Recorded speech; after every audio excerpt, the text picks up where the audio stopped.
আসসালামু আলাইকুম। সবাই কেমন আছেন? আলহামদুলিল্লাহ আমি ভালো আছি। তো এই যে চুলাতে বসাই দিলাম কড়াইয়ের ভিতর দিয়ে দিলাম মূলা শাক।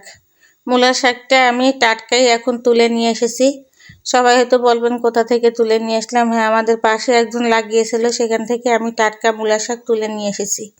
তাই যে মূলা শাকটা এখন আমি ধুয়ে পরিষ্কার করে কুচি করে নিয়েছি। এখানে আমি লবণ আর কাঁচামরিচ দিয়ে সিদ্ধ করতে দিলাম। শাকটা সিদ্ধ হয়ে গেছে, এখন তেল দেব। তেলের পরে আগে ভেজে নেব শুকনা মরিচ। তো শুকনা মরিচটা কেন ভাজছি জানেন? কারণ শাকের সাথে শুকনা মরিচ না হলে ভালো লাগে না। প্রত্যেক নেলায় নেলায় শুকনা মরিচ পড়বে মুখের মধ্যে।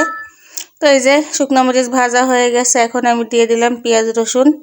এটা আমার এই যে দেখেন পেঁয়াজ রসুনটা ভাজা হয়ে গেছে, এখন আমি শাকটা ঢেলে দেবো। তো শাকটা দিয়ে ভালোভাবে নেড়ে চেড়ে আমি শাকটা নামিয়ে ফেলবো। শাক না ঢেকে সিদ্ধ করতে চেষ্টা করবেন সবাই, কারণ শাক ঢাকলে শাকের কালার নষ্ট হয়ে যায়। তাই দেখেন আমার মূলা শাকটা ভাজা কত সুন্দর ঝরঝরা হয়ে গেছে। তো এই যে এখানে আছে এক কড়াই ডাউল, আর আছে এই যে ঝরঝরা শাক ভাজি, আর আছে হলো গিয়ে মুরগির মাংস বোনা। তো এই ছিল আজকে আমার দুপুরের রেসিপি, দুপুরের আয়োজন। তো সবাই ভালো থাকেন, আল্লাহ হাফেজ।